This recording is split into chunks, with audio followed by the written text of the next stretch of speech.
जैसा कि आपने अभी थोड़ी देर पहले देखा, कांग्रेस के राज्यसभा एमपी और वर्किंग कमेटी के मेंबर पवन खेड़ा जी यहाँ पर आए हुए थे अपना समर्थन देने और सोनम सर का हाल पूछने। उन्होंने कंसर्न अपना एक्सप्रेस किया है सोनम सर की हेल्थ के regarding. So we would like to thank Pawan Khera ji and the Congress party for extending their support.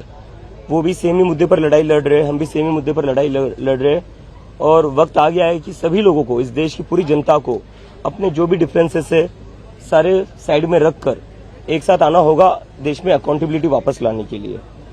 और दूसरी एक बात, बहुत ही इंपॉर्टेंट बात है, आज सोनम सर का अनशन का 20वां दिन है। 20 दिन से सोनम सर अनशन पर है। वो ना हनी ले रहे ना लेमन ले रहे, बस सॉल्ट एंड वाटर ले रहे हैं। हम सुनते हैं आमतौर पर कि लोगों का अनशन काफी महीनों तक चलता है, उसमें यह होता है कि वो लोग हनी और लेमन यूज करते हैं, लेकिन सोनम सर वो तक यूज नहीं कर रहे। वो उनका जो हंगर स्ट्राइक है वो एक्सट्रीमली डिफिकल्ट है। वो सिर्फ सॉल्ट ले रहे, बिना हनी और लेमन के 20 दिन तक अनशन करना इज वेरी डिफिकल्ट। बट वो अभी भी डिटरमाइंड है कि वो अपना अनशन जारी रखेंगे, पीछे नहीं लेंगे जब तक देश में अकाउंटेबिलिटी फिक्स नहीं होती है। 20 तारीख के लिए पवन खेड़ा जी से कुछ बात हुआ? 20 तारीख को उन लोगों कांग्रेस का सपोर्ट होगा उसको? जी, उस पर वो बताएंगे आगे, लेकिन अभी के लिए उन्होंने हम अपना समर्थन डिक्लेयर किया है और सोनम सर को भी बोला है उन्होंने कि वो सोनम सर का पूरा सपोर्ट करते हैं और डिमांड्स का पूरा सपोर्ट करते हैं जो भी यहाँ पर है।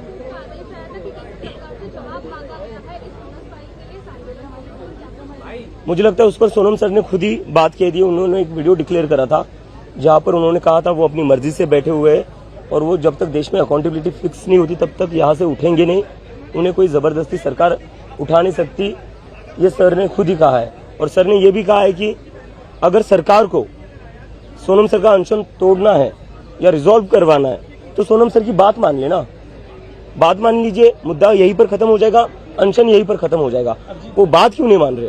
अभिजीत भाई, कल केजरीवाल जी भी आए थे, तो इन तमाम पार्टियों से आपको किस तरह का सहयोग मिल रहा है? जैसा कि पवन खेड़ा जी भी आज आए थे, तो इन पार्टियों को आप किस तरह सहयोग कर रहे हैं? देखिए, सारी पॉलिटिकल पार्टियां अपने डिफरेंसेस असाइड रखकर एक मुद्दे से जुड़ रही है, जो बहुत ही अच्छी बात है, क्योंकि ये किसी एक पार्टी का मुद्दा नहीं है, ये देश के करोड़ों स्टूडेंट्स को अफेक्ट करने वाला मुद्दा है। तो सारे स्टूडेंट्स के लिए, सारे युवाओं के लिए सारी पार्टियां एक साथ आ रही है, तो हम सभी पार्टियों का बहुत बहुत धन्यवाद करते हैं। बीजेपी के सांसद मनोज तिवारी ने इसको आम आदमी पार्टी और अन्ना हजारे मूवमेंट का एक्सटेंशन बताया है सीजेपी प्रोटेस्ट को। अच्छा, इस पे आप क्या कह रहे हैं? इस पर मैं कुछ कमेंट नहीं करूंगा। मैं बस उनसे ये कहना चाहूंगा कि 20 से ज्यादा बच्चों ने आत्महत्या करी है। उनके परिवार आज भी दुखी है, उनके परिवार आज भी रो रहे हैं अपने बच्चों के लिए। ये सब आरोप प्रत्यारोप करने की बजाय एक बार उन परिवारों से जाकर मिलिए, क्योंकि वो परिवार मुझे बता रहे हैं, मैं कई सारे परिवारों से मिलकर आया हूँ, वो परिवार बता रहे कि ना बीजेपी से ना सरकार से उनके पास एक भी इंसान गया है बात करने के लिए। तो हम पर आरोप प्रत्यारोप करने की बजाय उन परिवारों से मिलिए एक बार। 20 जुलाई के संसद मार्च में कौन कौन सी पार्टियां अभी शामिल होगी? 20 जुलाई का जो मार्च, 20 जुलाई में लगभग सारी पार्टियां, अपोजिशन की जितनी भी पार्टियां, सारी सबने हमें समर्थन दे दिया है और कुछ पार्टियां अगले 1-2 दिनों में ओपनली डिक्लेयर कर देगी। 20 तारीख का प्लानिंग क्या है आपका? प्लानिंग क्या है 20 तारीख की?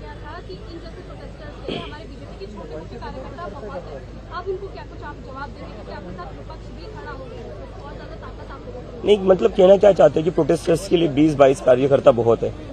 धमकी दे रहे थे क्या? मुझे उनसे ये कहना है कि हमें धमकी देकर क्या होगा? हमें धमकी देकर या हम पर हमला करवाकर पेपर लीक रुकेंगे? हमें धमकी देकर या हम पर हमला कर क्या जो 20 बच्चों की मौत हुई है धर्मेंद्र प्रधान के फेलियर की वजह से, क्या वो बच्चे वापस आ जाएंगे? तो ये सारी हरकतें करने की बजाय आप जिस चीज के लिए आपको चुना गया है, जिस चीज के लिए आपको मंत्री बनाया गया है, जिस चीज के लिए आपकी सरकार बनी हुई है, वो काम क्यों नहीं करते आप अपना काम छोड़कर बस गुंडागिरी धमकी देने में लगे हुए हो। क्या आपको लगता है कि सरकार या दिल्ली पुलिस आपको संसद तक पहुंचने देगी 20 मार्च को? क्यों नहीं पहुंचने देगी? संसद जो है वो हमारे वोट से ही नहीं, हमारे पैसे से भी चलती है। इस देश के टैक्स पेयर के पैसे से ही तो संसद चलती है ना। और हम बहुत शांतिप्रिय लोग हैं।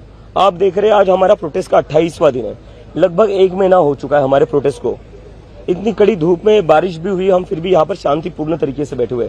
पूरी मीडिया गवाह है, दिल्ली पुलिस के भी कैमरा 24 घंटे हमें रिकॉर्ड कर रहे हैं। उन्हें भी आज तक एक गलत चीज नहीं मिली हमसे। हमने कहीं से कोई गलत स्टेटमेंट नहीं दिया है, कोई देश विरोधी स्टेटमेंट नहीं हुआ है। ये बहुत ही शांतिप्रिय और देशभक्त प्रोटेस्ट है। I think this protest is a festival of democracy for India. India की डेमोक्रेसी के लिए प्रोटेस्ट बहुत ही अच्छा है। It's a revival of democracy. तो मुझे नहीं लगता कोई दिक्कत होनी चाहिए।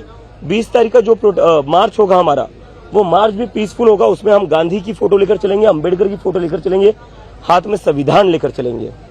तो इससे क्या दिक्कत होगी किसी को?